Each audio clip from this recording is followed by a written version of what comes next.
8장의 이야기 함께 봅니다. 자, 멜기세덱의 반차를 쫓은 그리스도, 그러니까 멜기세덱과 같은 계열, 성경에서는 반차라는 한자어를 썼는데 멜기세덱과 같은 계열, 그러니까 레위 지파에서 나지 아니한 제사장 예수 그리스도, 그것을 설명하기 위한 방법이 멜기세덱의 반차를 따랐다라고 하는 겁니다. 자, 그런데 그분이 어디 계신다고 그랬지요? 하나님 보좌 우편에. 근데 그것이 지난주에 기차놀이 하는, 끝말잇기 하는 것처럼. 자, 그래서 이제 8장으로 넘어옵니다. 대제사장 그리스도가 하늘 성소에 들어가서 섬기고 계신다. 그럼 오늘 본문에서 무엇을 이야기하느냐? 1절에서 5절까지는 대제사장이 들어가서 섬기는 하늘 성소하고 이 땅의 성막, 그것의 차이점을 이야기합니다. 그리고 6절에서 18절까지는 그 성막을 이야기하다 보니까 대체 성막은 어디서 나온 거냐, 왜 성막 이야기를 해야 되느냐라고 하는 언약에 관한 이야기. 그래서 옛날 언약, 율법이죠. 구약에 나온 율법과 새로운 언약, 새 언약이라고 13절에 나오는 새 언약을 비교를 해줍니다. 그 이야기를 잠깐 하고 다시 다음 주에 성막에 관한, 성소에 관한 이야기를 연이어서 하게 됩니다. 자, 지상의 성막과 하늘 성소의 차이점을 이야기하면서 그 첫 번째 이야기는 우리에게 대제사장이 있다. 그래서 레위 지파의 제사장이 아니라 누구라고 그랬죠? 예수 그리스도, 그분이 있다라고 이야기하는 겁니다.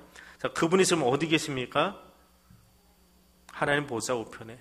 자, 8장의 이야기를 빌리면 지극히 크신 이,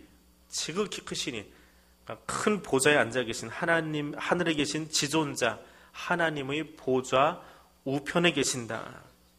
우편에 있다라고 하는 것은 가장 존귀한 장소라고 이야기할 수 있습니다. 거기에 앉아 계십니다. 1절에 보니까 하늘에서 지극히 크신 이의 보좌 우편에 앉으셨다. 속죄 사역을 완성하시고 영광의 자리에 들어가셨다라고 하는 그런 말입니다.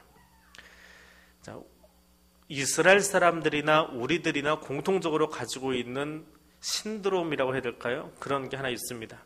오른쪽은 힘이 세고 왼쪽은 약하다라고 하는 게 있어요. 요즘은 그렇게까지 안 하지만 옛날 어르신들, 저희 아버지 세대만 해도 아이들이 왼손잡이가 나와서 이렇게 글을 쓰기 시작하면 굉장히 혼났지요. 송지순 권사님 끄떡끄떡 하는데 굉장히 혼났어요. 이 왼손 쓴다고 하는 거는 뭐 좀 덜 떨어진 것처럼 막 행동을 하고, 지금도 버스 타거나 지하철 타거나 불편하시지요? 이러고 결제하고 들어가야 되니까. 다 오른손잡이한테 맞춰놨습니다. 오른손이 강하고 힘이 있다라고 합니다. 그래서 우리나라 삼정승을 보면 영의정 다음에 뭐예요? 우의정, 좌의정이지요. 근데 우의정은 사실은 명예직이랍니다. 실권은 없사옵니다. 대부분의 행정실권은 좌의정이 가지고 있대요.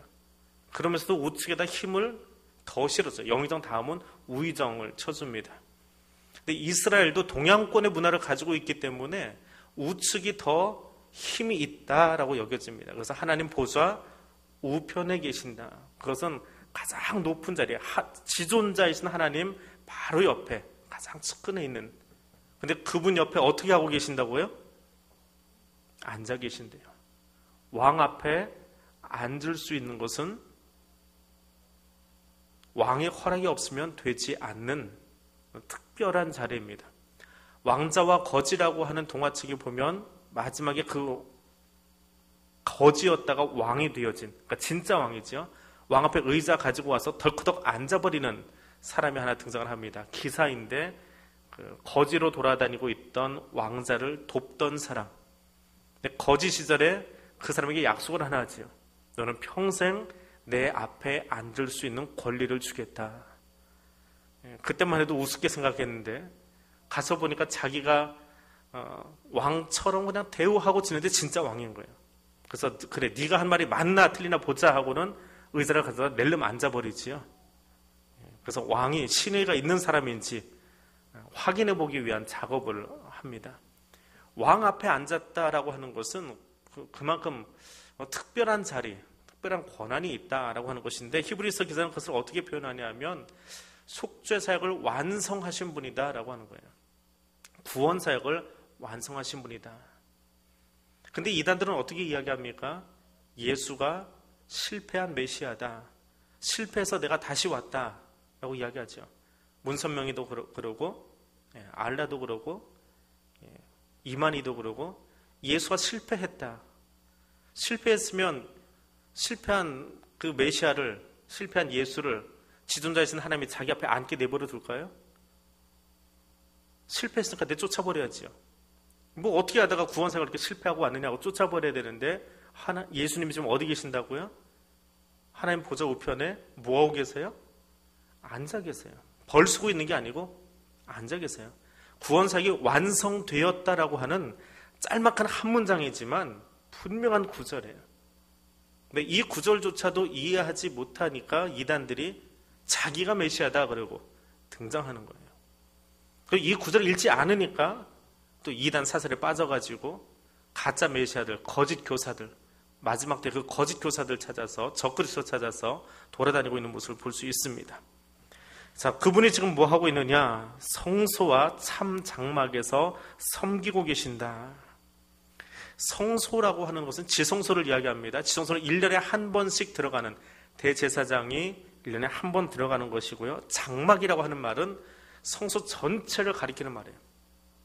성막 체험 가보신 분들 머릿속에 상상해 보십시오. 문을 열고 들어가면 앞에 큰 울타리가 있었지요. 그게 원래 야외에 있는 건데 실내에다 갖다 만들어 놓은 겁니다. 그 울타리로 되어진 전체의 성막, 그걸 장막이라고 부르는 거예요. 그리고 지성소는 그곳을 지나서, 번제단을 지나서, 물두멍을 지나서 성소 안에 들어가서 휘장을 지나가면 그 안에 있는 지성소, 그것이 2절 앞에 나오는 성소라고 하는 말이고요. 그 뒤에 나오는 장막이라고 하는 말은 그 전체 울타리를 아우르는 그런 모습을 이야기합니다. 자, 그런데 히브리서를 전체를 읽다 보면 이 성소와 장막을 따로 구분하지는 않습니다. 그러나 여기서는 구체적으로 지성소의 의미를 찾아내기 위해서 써놓은 것이지 굳이 구분할 필요는 없어요. 근데 머릿속에 그것이 다른 개념이다라고 하는 것을 알고 계셔야 돼요. 갔다 오신 분은 머릿속에 이렇게 좀 상상해 보시면서, 그려보시면서 보십시오. 자, 그런데 참 장막이다라고 이야기합니다. 가짜가 있다는 이야기는 아닙니다. 참 장막이라고 하는 이야기는 하늘에 있는 장막, 예수 그리스도가 지금 앉아 계신 그곳, 하나님 보좌 우편, 그곳이 진짜라고 하는 거예요. 참 장막인데 거기에 비해서 땅에 있던 이스라엘 사람들이 만들어 놓은, 모세의 명령을 받아서 만들어 놓은 그것은 그림자이고 불완전할 수밖에 없다. 왜? 그것은 사람이 만들었기 때문에. 아무리 뛰어나고 존경받는 모세이지만 결국은 사람이 만든 것이기 때문에. 하늘에 있는 것은 누가 만들었어요? 하나님이 친히 만드신 것이기 때문에 완전하다라고 하는 거예요. 그것을 설명하기 위해서 참 장막이다라고 표현합니다. 그러면서 예수님이 땅에 계셨더라면, 4절입니다. 땅에 계셨더라면 제사장이 되지 않으셨을 텐데. 왜요? 예수님 어느 지파 출신이에요? 이스라엘 12지파 중에 어느 지파 출신이죠? 유다 지파지요. 유다 지파 출신이에요. 제사장은 어느 지파에서 나와야 돼요? 레위 지파예요. 성경 공부를 많이 하셨네 이제는. 그러니까 유다 지파니까 제사장이 될 수 없어요. 땅에 있으면. 그런데 하늘에 계시기 때문에. 왜냐하면 율법에는 이 땅의 성막을 어떻게 만들고, 성소에는 무엇이 들어가고, 물건이 뭐가 들어가고, 제사장은 어느 계열에서 나오고, 이게 다 규정이 돼 있어요. 그 규정에 따르면 예수는 제사장이 될 수 없어요. 땅의 법으로는. 그런데 그것을 초월해서 하늘에 계시기 때문에. 그리고 땅에 있는 것은 결국은 하늘에 있는 것의 그림자, 모형에 불과하더라라고 하는 거예요. 그러면 예수가 어떤 분이냐? 예수를 설명해 드려야죠. 이제 장막에 관한 이야기는 거기까지 하고 예수를 설명을 하는데, 예수는 6절 이하에 나오는 이야기입니다. 예수는 새로운 언약의 중보자가 되시는 분이다. 중보해 주시는 분이다. 자, 레위 제사장도 이 땅에 있는 대제사장도 지성소에 들어가서 사람들을 위해서, 이스라엘을 위해서 대신 중보할 수 있는 권한이 있었어요. 그 권한만 가지고도 이스라엘 사람들이 그 대제사장을 높여드리고 좀 구별해드리고 섬겨드렸는데, 하물며 예수의 대제사장 되심을 생각한다면 비교나 할 수 있겠느냐. 땅의 제사장하고 하늘의 제사장하고 이 땅에 있는 인간 제사장하고 예수 그리스도 대제사장 되신 것하고 비교나 할 수 있겠느냐. 그분은 어떤 분이라고요? 6절에 보니까 이제 그는 더 아름다운 직분을 얻으셨고 더 좋은 약속으로 세워지신 분이고 더 좋은 언약의 중보자다. 그냥 좋다라고도 못하고 더 좋은 하고 표현을 하고 있습니다. 그게 예수라고 하는 거예요. 어떤 면에서 하나님과 죄인인 사람들을 중보하는 새 언약을 세우는 그 면에서 말이에요. 자, 근데 예수 그리스도를 이야기하다가 이 새 언약을 설명을 하지 않으면 예수를 완전히 설명을 할 수가 없습니다. 그래서 새 언약을 잠깐 이야기합니다. 자, 새 언약을 이야기하면 옛날 언약은 어떤 거예요? 어떤 거지요? 십계명. 예. 모세가 시내산에서 받은, 모세를 중보자로 해서 받은 그 계명. 새로운 계명은 누가 주신 거예요? 예수 그리스도를 통해서 주신 거. 그러니까 앞에서 이미 모세하고 예수를 한번 비교를 했었잖아요. 그러니까 모세보다 월등히 크신 예수 그리스도를 통해서 주신 거예요. 그런데 옛날 언약은 좀 무능해요. 허점이 있어요. 거기에 비해서 예수 그리스도를 통해서 주신 것은 완전해요. 그 이야기를 오늘 할 겁니다. 그 이야기하고 성소 성막에 관한 이야기는 다음 주에 계속 할 거예요. 그러니까 한꺼번에 하기는 시간이 너무 길어지기 때문에 8장도 그렇게 쓰여 있어요. 8장을 설명하기 위해서 한 곳을 보겠습니다. 예레미야 31장 31절에서 34절까지입니다. 예레미야 31장 31절에서 34절까지.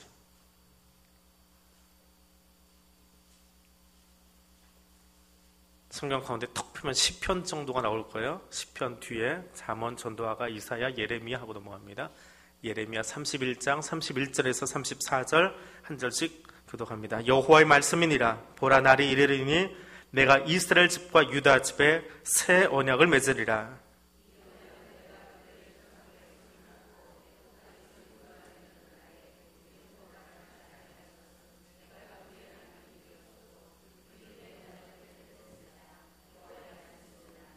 그러나 그날 후에 내가 이스라엘 집과 맺을 언약은 이러하니 곧 내가 나의 법을 그들의 속에 두며 그들의 마음에 기록하여 나는 그들의 하나님이 되고 그들은 내 백성이 될 것이니라. 여호와의 말씀이니 그들이 다시는 각기 이웃과 형제를 가리켜 이르기를 너는 여호와를 알라 하지 아니하리니 이는 작은 자로부터 큰 자까지 다 나를 알기 때문이라.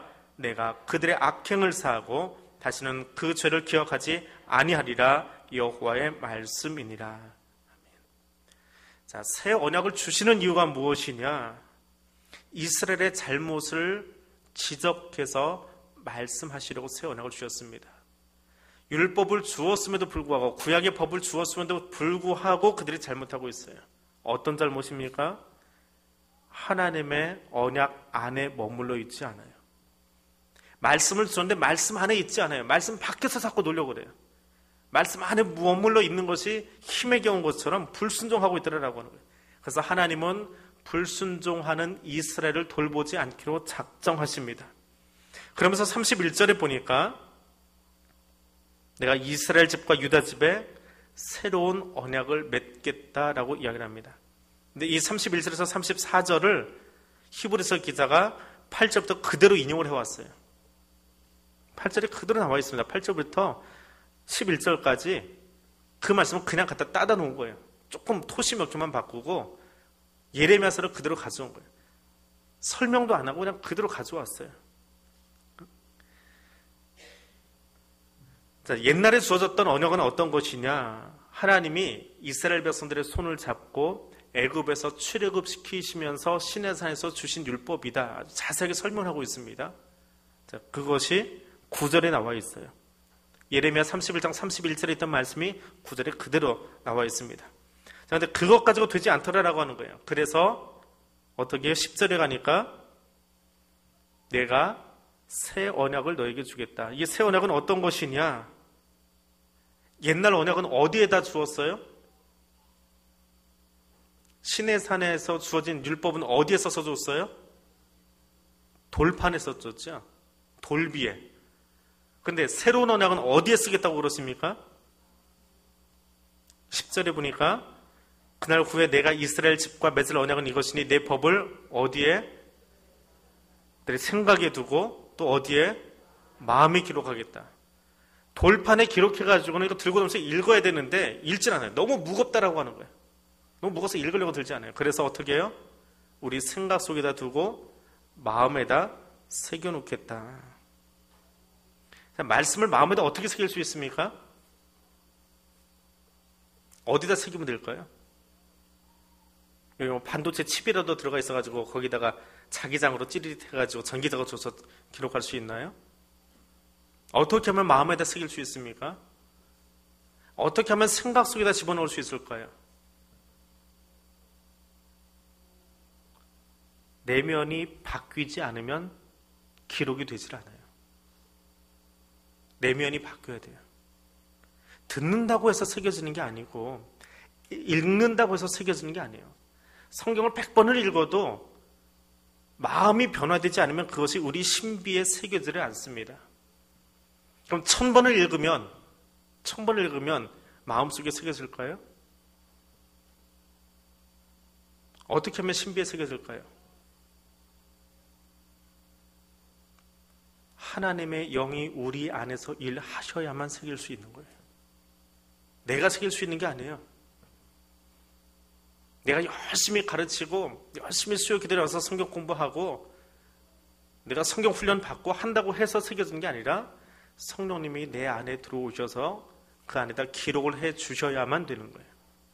성령의 능력으로 나타나는 거예요. 에스겔 선지자는 36장에서 그것은 주의 영이 함께 할 때에 가능하다라고 이야기합니다. 주의 영으로 기록하는 거예요. 그러면 그렇게 마음에 새겨지고 나면 어떤 일이 생기느냐? 11절 후반절에 보니까 그들이 마음에 새겨진 그 사람들, 생각 속에 새겨진 그 사람들이 작은 자로부터 큰 자까지 다 하나님을 알게 되어진다. 왜? 하나님이 부어주신 새로운 영 때문에, 새로운 마음 때문에. 옛날에 죄악에 물들어 있던 내 마음이 아니고 하나님이 주신 마음이 내 안에 새롭게 들어오면서 그 마음으로 말미암아서 하나님을 알게 되어지더라 라고 하는 거예요. 그럼 그 하나님을 알게 된 마음이 어떤 일을 하느냐? 12절을 보니까 내가 그들의 불의를 긍휼히 여기고 그들의 죄를 다시 기억하지 아니하리라.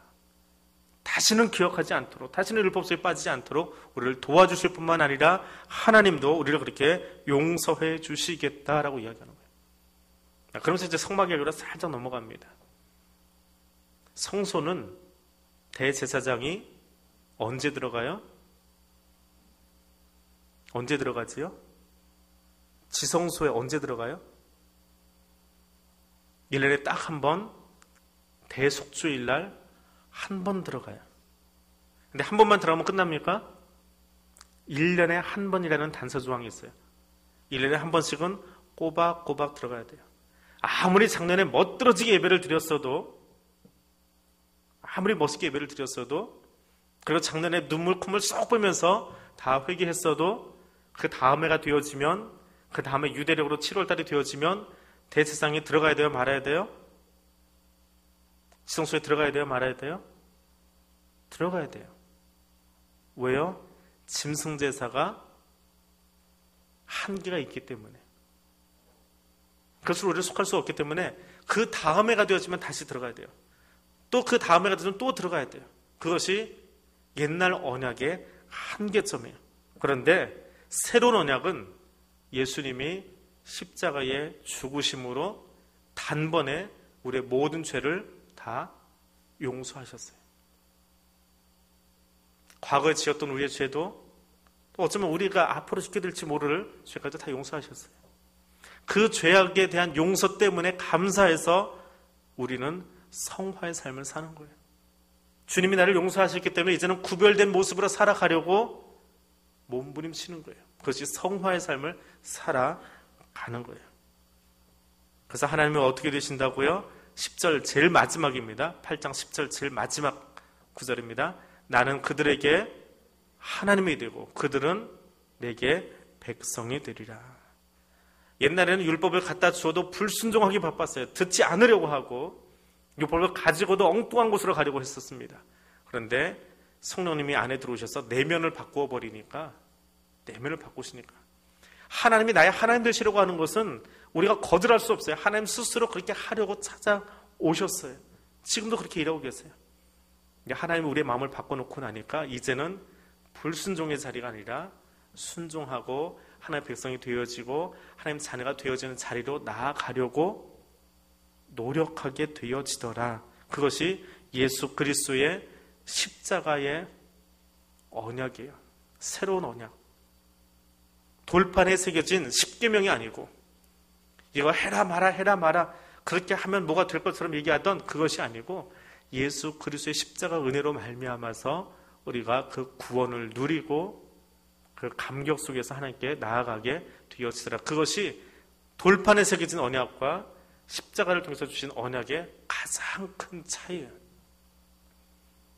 그리고 그 옛날 언약에 의해서 세워진 것이 뭐예요? 땅의 성소예요.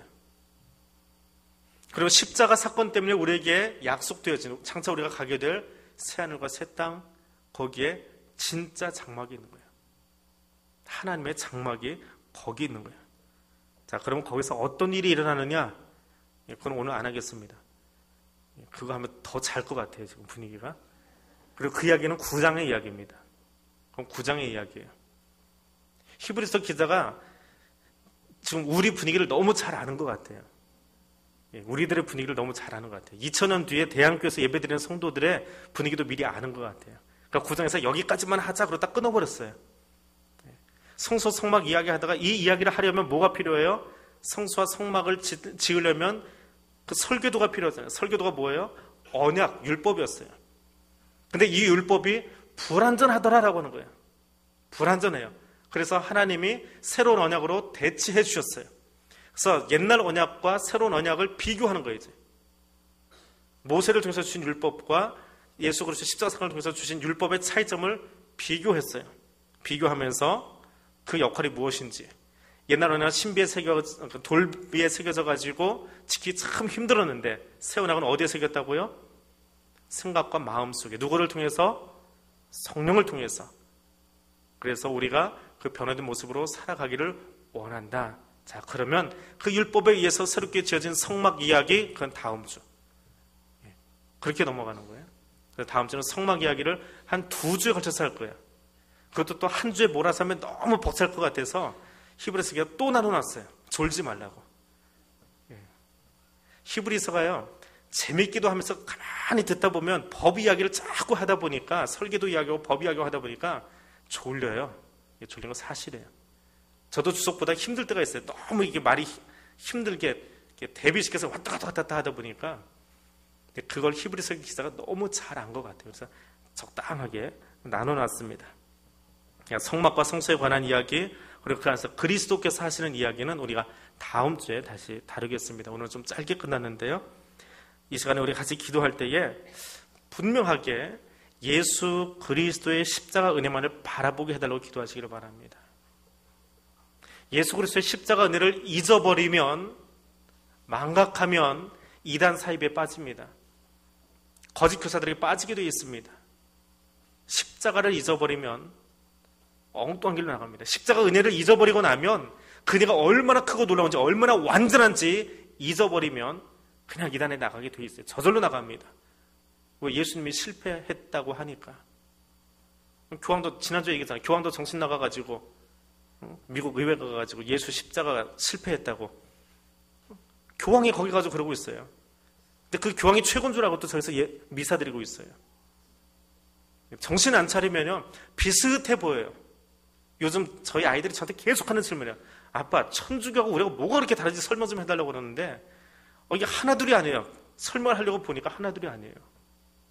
근데 가장 근본적인 것만 기억하세요. 예수 십자가 은혜를 잊어버리고 사는 거예요. 천주교 교인들이. 예수 십자가 가지고 안 되니까 자꾸 다른 걸 찾는 거예요. 마리아도 찾고 성인도 찾고 성상도 찾고요. 성상 돌상들 있죠. 그거 왜 찾는지 아세요? 십자가 은혜가 완전하다고 생각을 안 하는 기본적인 교리 바탕이 있어요. 완전히 그게 삐뚤어지면 뭐 신천지로 가고요, 통일교로 가고요, 구원파로 가고요. 구원의 확신이 없으니까. 내 안에 예수 그리스도의 십자가 은혜만을 바라보게 하옵소서. 그리고 완전하고 영원한 속죄를 이루신 예수 그리스도를 바라보게 하옵소서. 여러분 신앙에서 아주 중요한 메시지입니다. 이 메시지 놓치고 나면 아무리 교회 오래 나오셨어도요, 다른 곳에 가게 되어 있습니다. 권사, 장로, 목사이나 뭐가 됐어도 십자가 은혜가 흔들리고 나면 교회 밖으로 나가게 되어 있습니다. 가장 중요하고 가장 단순하고 가장 원칙적인 이야기예요. 오늘 이 십자가의 구원의 복음이 내 안에서 흔들리지 않게 해달라고 이 한 가지 기도 제목만 가지고 우리 통성으로 기도하겠습니다. 거룩하신 아버지 하나님, 이 시간 예수 그리스도